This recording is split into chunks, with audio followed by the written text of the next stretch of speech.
sus dinámicas diarias. Ah, ok, por ahí volvió. Hilder, Sí, no hubo un inconveniente, salí y volví a regresar. me imaginé, tranquilo que estábamos esperándote.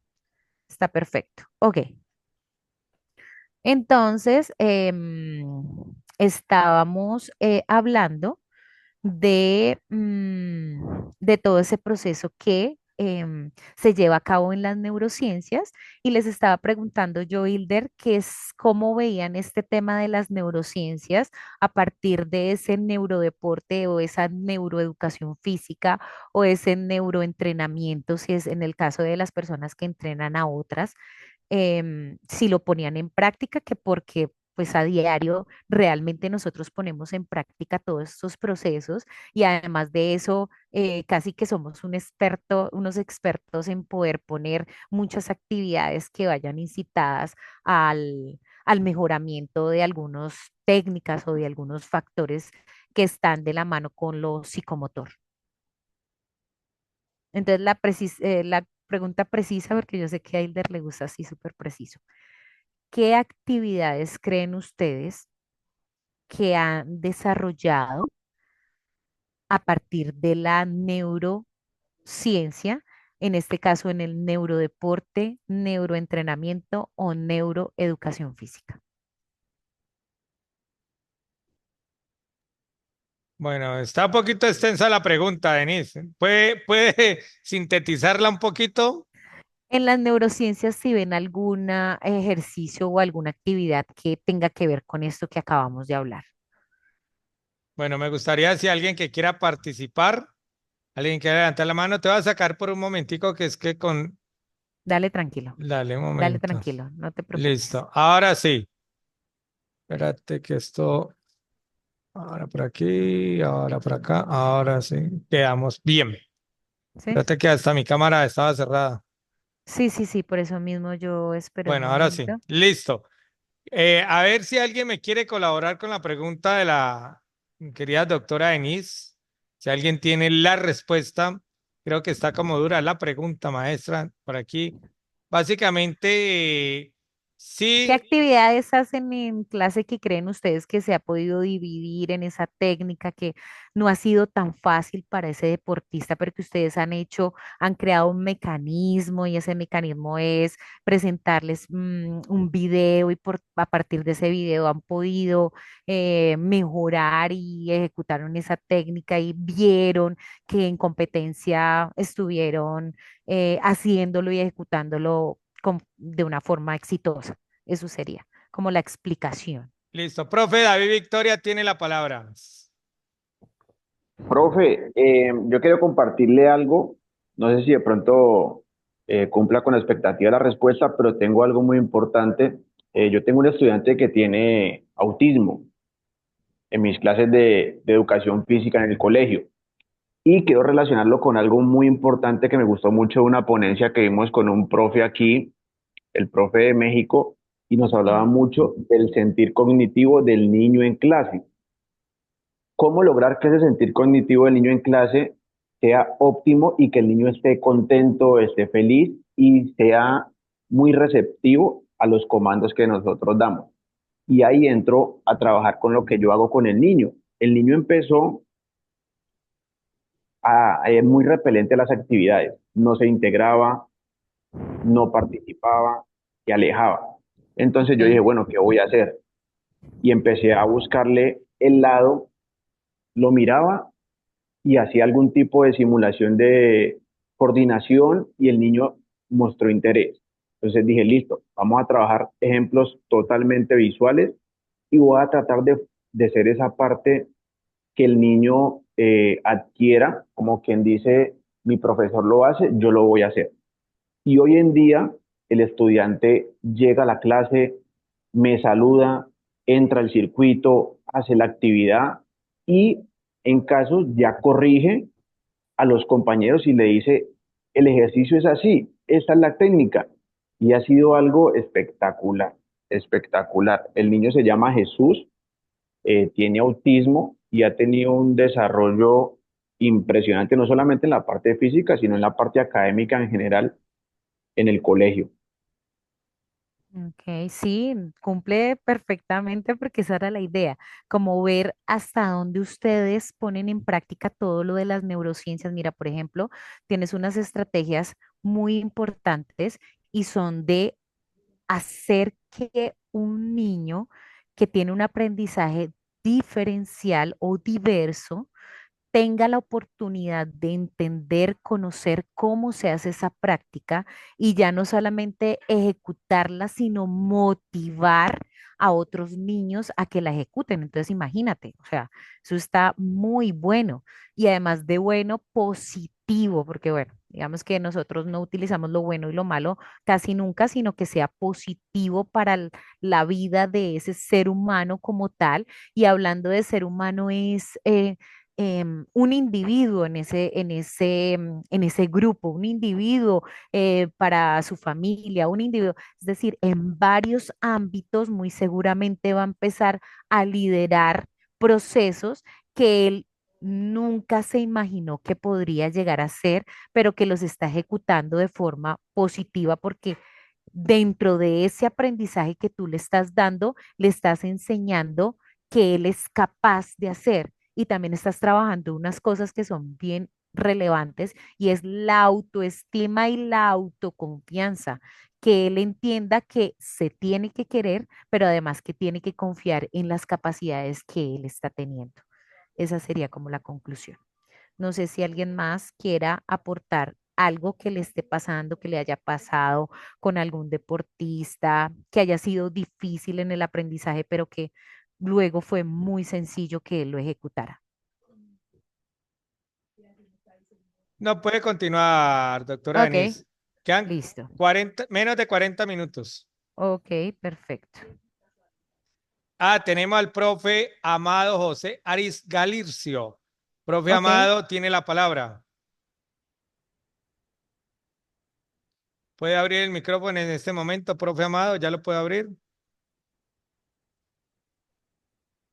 Profe Amado, ¿ya puede abrir el micrófono? ¿Ya lo autoricé?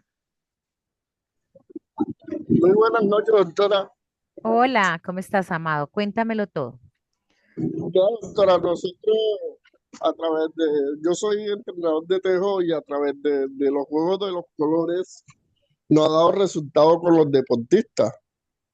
A la Ok, vez son dinámicas, pero tratamos de que ese deportista cuando está en tipo de ansiedad, nosotros implementamos el juego de colores y él va volviendo otra vez a la calma. Otra vez va volviendo a su ritmo normal. Estimulamos los colores amarillo, azul y rojo y entonces nosotros les ponemos como una dinámica con esos colores y a través de eso nos ha dado resultados. wow, súper bien. Y es que ahí hay un procesos muy importantes, además de emocionales, perceptivos, sensitivos, y hay un control en la respiración, porque cuando yo veo algo o un color que me llama la atención, lo que hace el cerebro es entender que estamos generando o segregando más dopamina, acetilcolina, y ese niño pues va a sentir más tranquilidad y placer en el momento en el que se encuentra, en donde se encuentra, poder tener una mayor concentración, que pues digamos que ese es el fin de este tipo de dinámicas. Es una dinámica que se usa dependiendo del tipo poblacional, pero que si les ha dado efecto, pues los felicito porque es una dinámica exitosa en tu caso. Entonces, muchas felicitaciones. Muchas gracias por tu pertinente comentario. Entonces, aquí vamos a seguir con algo que tiene que ver con la bioquímica cerebral, que es el análisis de la influencia bioquímica en el cerebro de ese deportista.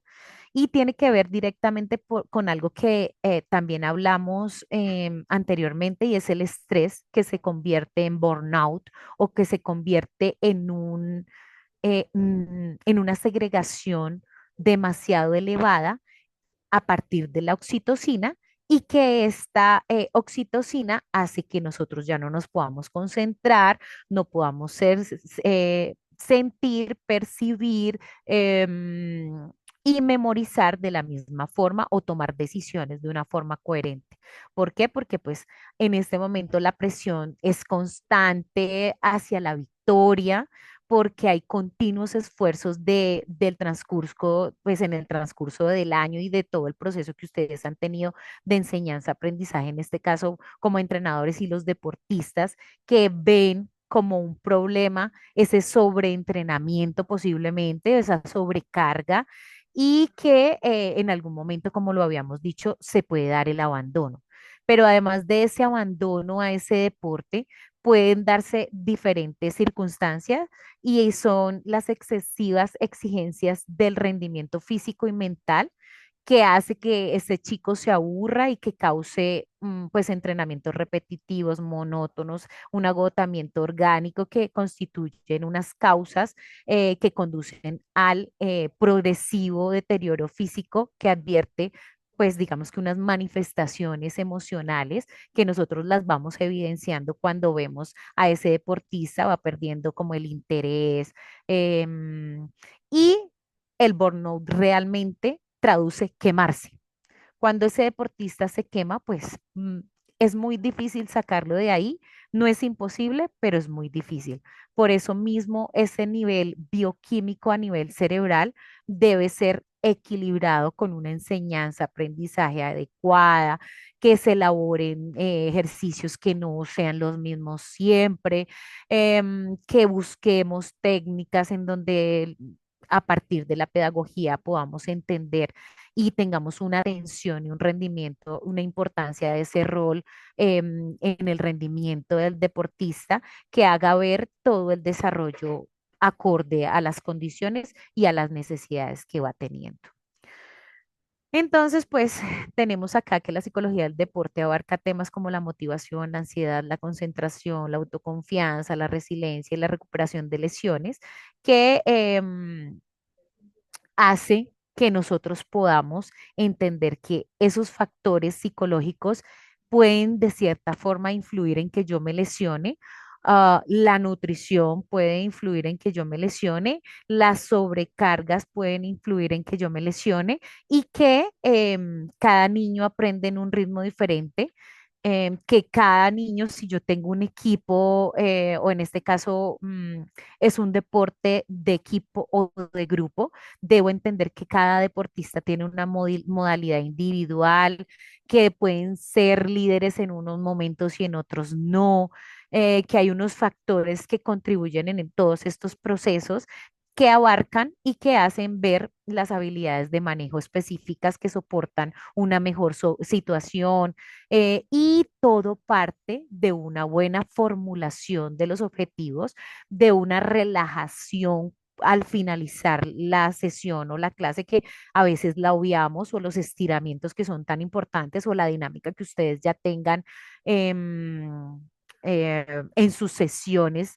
y en su plan, en su macrociclo, además de ese ámbito social que favorece ese clima de aceptación y de apoyo que es tan importante, tanto a nivel familiar como de entrenadores, de administrativos, pues que hacen parte de todo este proceso.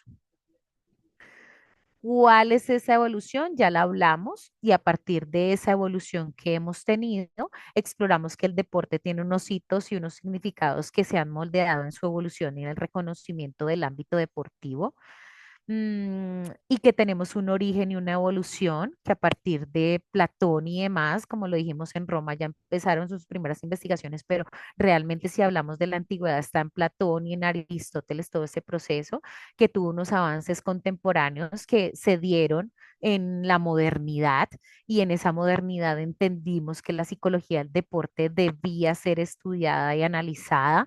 Uno de los primeros análisis que se hicieron fue la psicología comparada, es decir, cómo hacer que ese ratón pudiera comer esa PET y que supiera cuándo comerla, cómo comerla, que activara, que esa psicología operante y esa psicología clásica tuviera una influencia en el desarrollo de esas técnicas que nosotros desarrollamos y que nosotros creamos en clase. Y pues digamos que desde todo ese análisis hay unos logros en donde pues hay unos trabajos de Coleman Griffin en la década de 1920 en donde empezaron a explorar todo el desarrollo que tenía el deportista y una de las primeras investigaciones que se hicieron fue en deportes de conjunto. Coleman Griffin primero fue entrenador, luego empezó a investigar todo este proceso y se convirtió en un psicólogo del deporte. Em, Tengo mucha empatía con él porque yo también fui docente, entrenadora de natación y en cierta medida cuando trabajé en un lugar específico me di cuenta que la psicología era uno de los factores más importantes para poder entender a esa persona, a ese ser humano y poder reclasificar todo lo que estaba pensando, lo que estaba sintiendo y que fuera coherente con esas acciones que iban teniendo. Entonces, esto mismo hizo Coleman, obviamente no de la forma como yo lo hice, pero él tuvo un laboratorio en donde en este laboratorio empezaba a llevar a los deportistas y a mirar cómo pensaba, qué decisiones tomaba en el momento crucial, qué pasaba antes de la competencia y por qué ese deportista se sentía de esa forma, si era coherente con todo el entrenamiento que iban teniendo o no. Y pues digamos que en la actualidad el rendimiento y el bienestar de los deportistas, como yo se lo acabé de decir, pues digamos que tiene todo que ver con cada uno de los aspectos que se han ido mm, desarrollando y no solamente desarrollando, sino em, plasmando, que primero pues los analizo, los estudio, los ejecuto en mis deportistas, pero además de eso, yo como entrenador, como profesor de educación física, como persona que estoy activa en este tema del deporte, debería de llevar unas bitácoras o unos cuadernos o un Excel o un Word en donde yo pudiera ir poniendo todos esos procesos que se van dando uno a uno y esos avances, en qué momento este deportista avanzó, en qué momento con estas características o con esta personalidad que tiene y qué emociones tenían, que son diversas. Nosotros creemos, no todos sienten igual, todos piensan igual, todos lo ejecutan igual, pues ya, ahí está, no, sí deberíamos de escudriñar un poco más en todos estos procesos porque eso nos ayudaría a entender que la evolución de la psicología del deporte en el ámbito deportivo sí se ha transformado y que esos hitos en la evolución nos han dado unos aspectos relevantes a nivel de la argumentación y de la articulación y del desarrollo completo de ese deportista.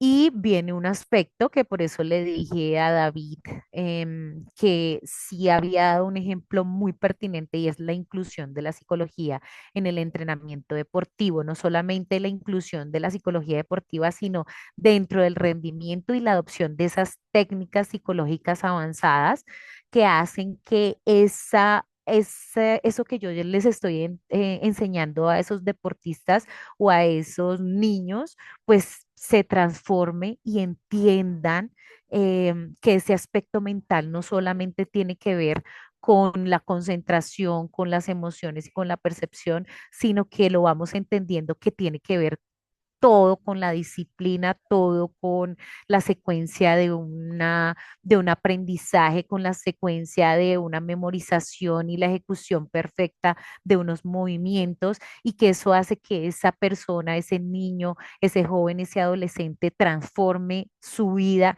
y la de su familia porque ya no van a tener las mismas condiciones, sino van a tener que perfeccionarse también cada uno en su campo y en su perfil porque si mi hijo está ahí es porque yo quise que estuviera, pero además de que quiero que esté, pues yo necesito analizar todos esos y conocer todos esos aspectos físicos, mentales de ese joven, de ese niño, de ese adolescente atleta, porque no van a ser los mismos que una persona que no practica una disciplina deportiva o un deporte como tal.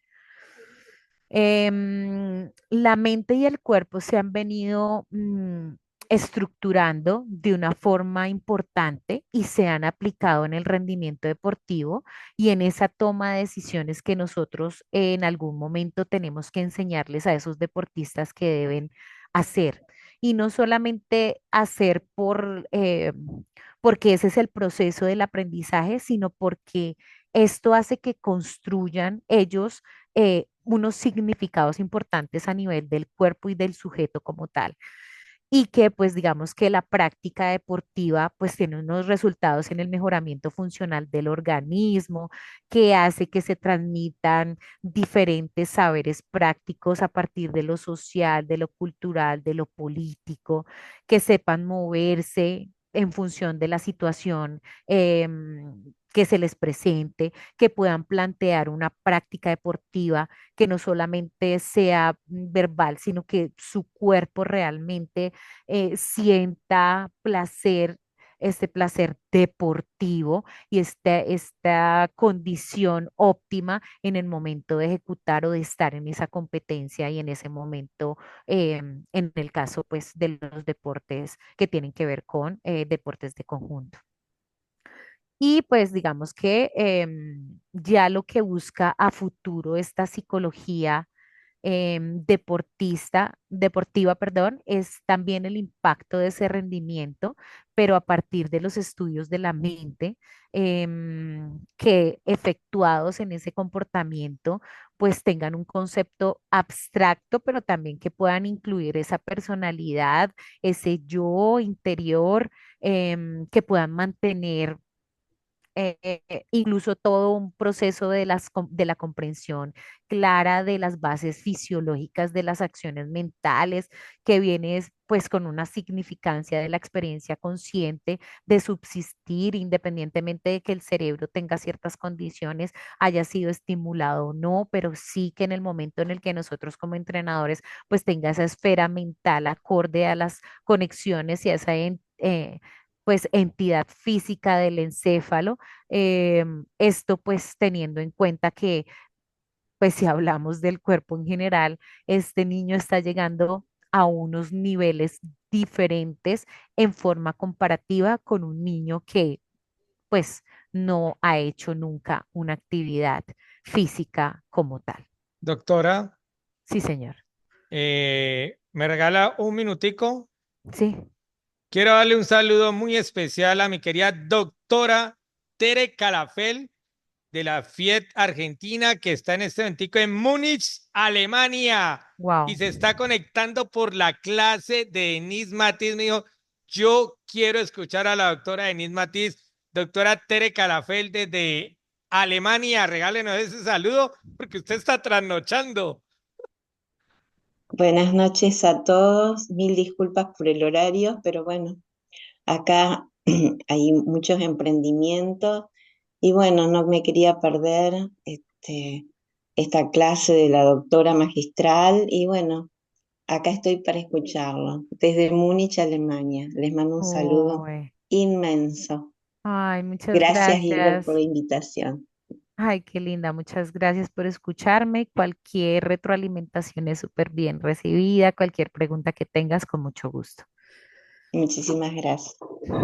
Entonces, pues teniendo en cuenta todos estos procesos de las neurociencias en el deporte, pues podemos comprender que esa actividad cerebral influye directamente con el rendimiento y con el bienestar de los atletas, que hace que nosotros podamos tener unos niveles acordes a las necesidades, esto pues entendidos desde todas las conexiones de los estímulos que hacen que nosotros podamos tener esa influencia a nivel de las áreas corticales, que son las áreas que están en el cerebro, rodeando el cerebro y que pueden, pues digamos que de cierta forma estar encaminados o estar directamente relacionadas con la percepción visual, auditiva, porque entendemos que los deportistas tenemos un aumento perceptivo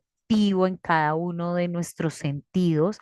Además de eso, hay un sentido que para mí como nadadora es muy importante y es el áptico. es decir, el tacto, el tener esa sensación de entender hacia dónde dentro del agua debo hacer los movimientos y cómo se genera ese movimiento de entrada al agua, de tracción, de empuje, pues va a generar en el deportista un aumento en todo el desarrollo. Y perfeccionar todos los movimientos que se tienen para que pues esas respuestas de los músculos sea de forma periférica, pero también específica. Además de eso, pues que el pensamiento involucra otras áreas especializadas que tienen que ver con la corteza asociativa y pues digamos que para ello se necesita todo los procesos que implican con los fenómenos y la importancia del crecimiento de los axones, es decir, una neuroplasticidad, em, una neurogénesis de esas neuronas que hace que nosotros tengamos nuevas conexiones, pero además de eso, que las que tengamos tengan unas conexiones exitosas y unas respuestas a diferentes estímulos de forma perfecta. Mm, también podemos hablar de todo lo que tiene que ver con los conos que tienen que ver con el crecimiento, en este caso hablándose de a nivel visual, ¿cierto? Entonces, pues digamos que las neuronas que hacen que transmita a los órganos centrales, pues hace que nosotros tengamos esas fibras axonales que se forman con esas sinapsis y que pues la degeneración sea menos rápida, más paulatina que una persona que no ha hecho ejercicio en su vida. Y de hecho, en alguna conferencia que entré ahora último, un médico deportólogo estaba hablando sobre el tema, en el cual pues la mayoría de los entrenadores habían sido deportistas y él comentaba en este momento que habíamos personas ya por encima de los 40 años que manteníamos nuestra vitalidad y que además de eso nuestros músculos, todo nuestros órganos internos y nuestro cerebro, pues aún se mantenía en unas condiciones óptimas que en algunos años atrás, pues digamos que morían las personas en unas edades más tempranas. Y esto teniendo en cuenta que, pues digamos que las investigaciones que nosotros tenemos en cuenta en la psicología del desarrollo como tal, pues tienen que ver con ese momento desde que se procrea y ese cigoto que se vuelve luego un feto y ese feto que luego se vuelve un niño y digamos que esas tablas están preestablecidas y explicadas hasta la edad adulta y tercera edad o adulto mayor, que ahora se llama así, a partir de los 60 años. Entonces, pues digamos que viendo así ahora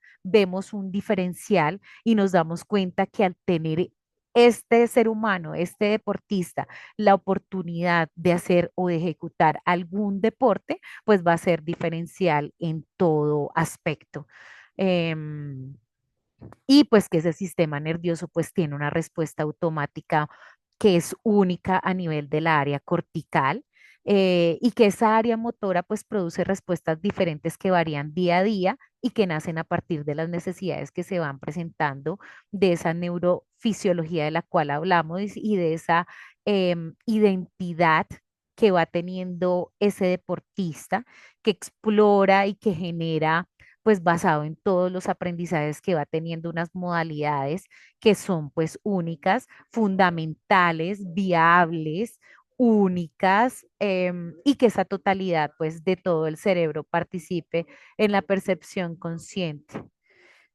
Y sincroniza todos los componentes periféricos, locomotores, el sistema nervioso central del sistema periférico también hace que todos estos procesos se den de forma simultánea y aferentes a la forma periférica de las extremidades.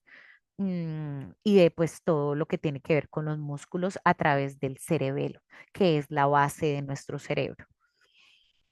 La influencia cerebral, pues en estos atletas descubre la actividad que afecta el rendimiento y el bienestar, a partir de todo eso que hemos comentado hasta el momento, pero también de todo lo que tiene que ver con la etapa o el nivel arousal, que son como los niveles mayores a los cuales pueden llegar las condiciones básicas de esos deportistas y que la importancia de la coordinación y de los aparatos músculos esqueléticos y el sistema nervioso pues tenga un papel en el cerebro primordial que haga ver la importancia de todo el mantenimiento de las neuronas del sistema nervioso central y que sean capaces de mantener una conversación funcional dentro de ellas y una químico-física perfecta que hace que nosotros podamos aprender y que podamos memorizar de forma adecuada. Hay unos avances en las técnicas mentales que están dados por esas técnicas de tercera generación de las cuales yo les hablé hace un momento. Em, y pues digamos que en función de lo cerebral, pues es toda esa exploración que nosotros vamos haciendo, que puede ser a partir del mindfulness, que puede ser a partir de las técnicas de meditación y relajación, que pueden ser a partir de técnicas que se practican por medio de unas frases que nosotros vamos poniendo y que son relevantes e importantes para mí, no en forma general, sino en forma particular, para que se conviertan en algún referencial y que pues genere en mi sistema nervioso central y periférico un interés, además de que influencien esa toma de decisiones en el momento en el que yo tengo que ejecutar o unir varias técnicas para poder permanecer y para poder competir y tener un resultado óptimo en esa competencia.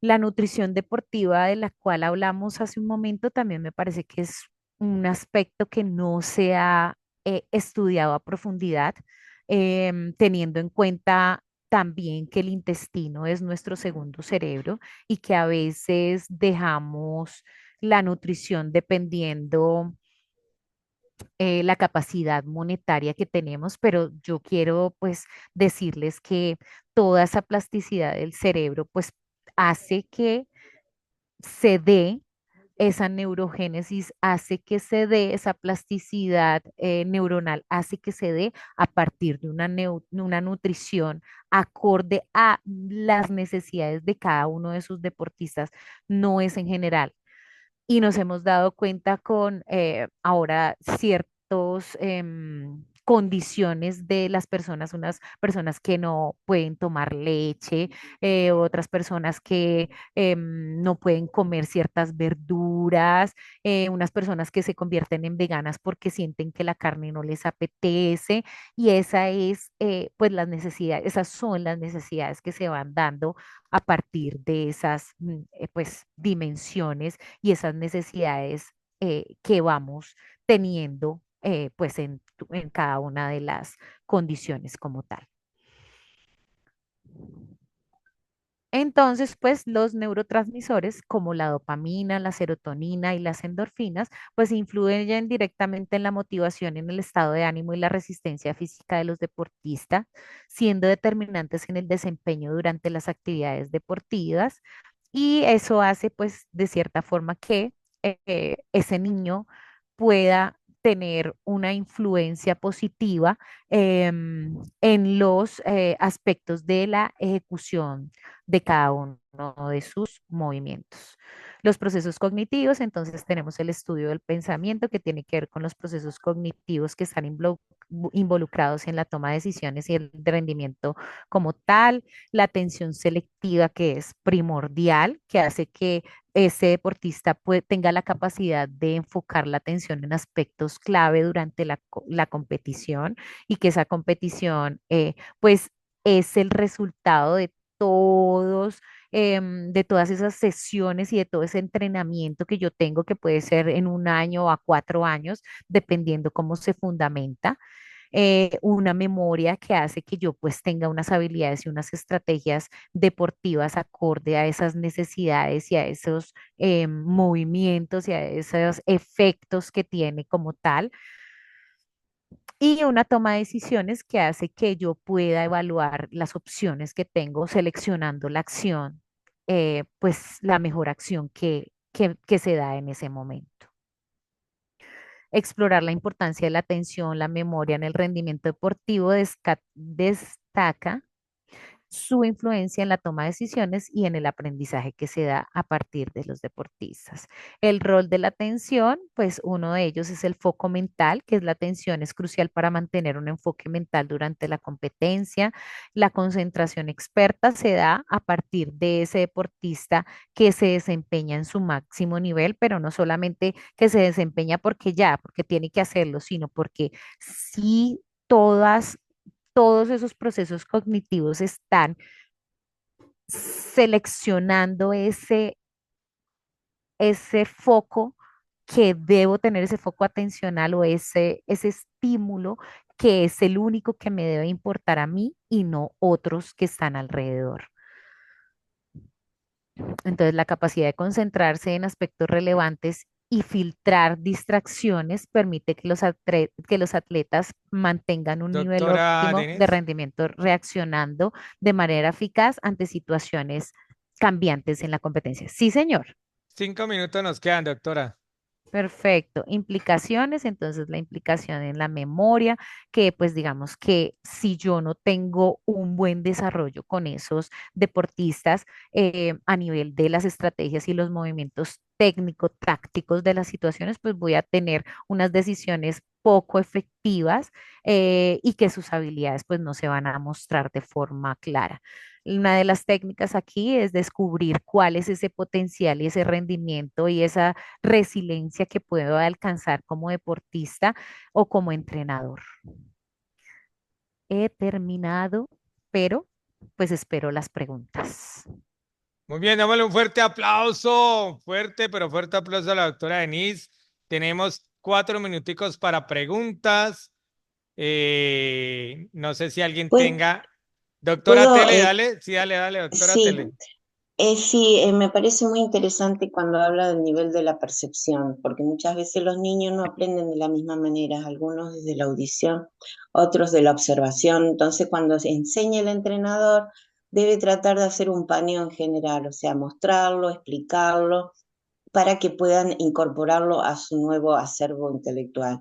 Después, cuando hablaba de la motivación, despierta el interés del niño cuando sabe para qué le sirve y de esa manera la habilidad se transforma en hábito porque de la memoria a corto plazo pasa a la memoria a largo plazo y esa habilidad, ese hábito, va a surgir en el momento que el deporte o la actividad haga que sea necesario y no tenga que estar pensando en cuál es la opción más importante para esa acción y para llegar medianamente al éxito, digamos. Mucho Muchas tiene que gracias. ver los entrenadores de la manera que manejan también la autoestima de los jugadores, porque a veces nosotros hablamos mucho de la parte física, de todo lo que es la coordinación, pero nos olvidamos que si nosotros no estamos acentuando las partes positivas en las enseñanzas, muchas veces nosotros coartamos a esos niños en su expresión y limitamos a que ellos reconozcan su propio potencial. Más que pregunta, me parece que es un tema muy rico y que muchas veces se puede encontrar el liderazgo en cada uno de estos niños que buscan en el deporte, en cierta manera, reconocerse a sí mismo de que pueden llegar a dar un poco más Mm. trabajando sobre su potencial, lo que había dicho anteriormente. Y bueno, perdón que ingresé un poco tarde, No te preocupes, no. pero la parte de la psicología determina si una persona va a rendir o no dentro del campo de deporte. ¿Alguna Sí, réplica, doctora Denise? no, que está perfecto. Si hablamos una parte parte bien importante de esos temas que tú tocaste, obviamente de forma muy somera, porque estos son como los fundamentos y daba algunos ejemplos de ello. Y sí, pues digamos que si yo le creo un hábito al deportista, pues eso se va a convertir en una rutina y esa rutina se va a convertir en un entrenamiento que va a optimizar el resultado como tal. Muchísimas gracias por tu apreciación y por estar ahí presente en este momento, porque sé que, pues digamos que el horario, pues sí dificulta un poco, y pues de verdad que te agradezco estar ahí y hacer una réplica. Para mí es muy importante que eso pase porque nos hace más profesionales, nos, da como esa importancia dentro de todo este proceso, como yo les decía en un inicio y les repliqué mucho, y es que el psicólogo del deporte debe empezar a participar en cada uno de los equipos, de los clubes, de las escuelas, porque sí es necesario. No es el que va a pelear con el entrenador, no es el que va a pelear con el padre de familia, porque es un equipo inter y hasta multidisciplinario dependiendo del espacio en el cual nos encontremos. Muchas gracias. Gracias a usted, Excelente. doctora. Gracias. Gracias, Hilda. Bueno, vamos a entregarle un pequeño detalle a mi doctora. Ah, Elsie, dale, dale, Elsie, arranque. Algo breve, algo breve. Eh, la psicología en el deporte y en la educación física, voy a hacer un aporte, digamos, yo estoy en el colegio y allá los niños hiperactivos, o sea, hiperactivos es desbaratan un balín, les encanta la educación física y hay como 4 psicólogas y la terapia para ellos es educación física. Digamos, un niño hiperactivo llega, damos en natación, profe, ¿puedo hacer 10 clavos? Con gusto, 10 clavados y el resto del grupo está atento a la otra indicación, pero yo sé que el chico me va a responder y la disciplina de él va a ser controlada en los comportamientos durante la clase. O digamos un chico que también es hiperactivo, en vez, yo no estoy de acuerdo, no sabía que hay una terapia donde se les coloca un chaleco de peso cuando los niños son hiperactivos, y en tercero tengo un chico hiperactivo en tercero de primaria y yo le quito ese chaleco. Yo le pongo a hacer el doble de actividad, le quito el del chaleco y el chico me Claro, porque va a responde. crear resistencia.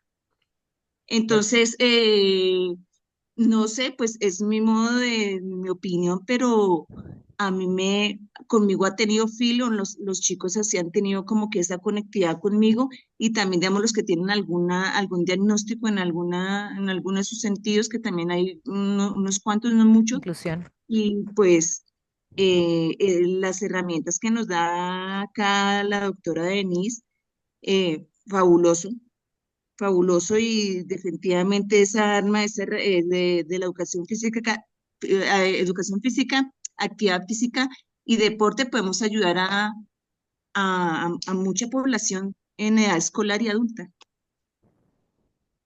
bueno, vamos a entregar en ese momentico por cuestiones de tiempo un pequeño detalle a mi queridísima doctora. Por favor, me informan si están viendo ya mi pantalla ampliada. Sí, señor. Muy bien, República de Colombia y en su nombre, Politécnico Nacional de Artes y Oficios Ponao, Seccional Cali y Buenaventura, certifica que Denise Elisa Matiz Herrera participó en el programa de técnico laboral por competencia en recreación y deportes como apoyo educativo, siendo ponente virtual del tema Fundamentos de la Psicología del Deporte, con una intensidad de 2 horas, dado en la ciudad de Santiago de Cali, Valle del Cauca, Colombia, a los 12 días del mes de octubre del 2024, firman Eibar Bravo Hurtado, director y coordinador académico del programa. Fuerte ese aplauso para esta magistral conferencia de la doctora Denise Matiz. Doctora, regálenos el mensaje final para mis amados estudiantes. Habrían muchos, pero hay un dicho que dice, zapatero a tu zapato. Cuando ustedes tengan algún tema que hablar de psicología del deporte, busquen un psicólogo del deporte. Acabé de escuchar a mi querida amiga Elsie y hay muchos problemas porque no sabemos diferenciar en los profesionales de la psicología y ahí tendrían que influenciar directamente un psicólogo clínico. Además de eso, le están creando al chico con ese chaleco una resistencia que va a ir en aumento y no es una terapia. Eso ya no se usa de esa forma. Muchas gracias, Elsie, por esa buena tarea que haces. Sé que lo haces de verdad porque te he visto trabajando y tú a mí. Entonces, muchísimas gracias. Entonces, el mensaje es zapatero a tu zapato. Entrenadores, a triunfar, a hacer las cosas como se tienen que hacer y a sacarla del estadio. Chao, chao. Nos vemos mañana. 8 de la mañana. Dios les bendiga. Chao, chao.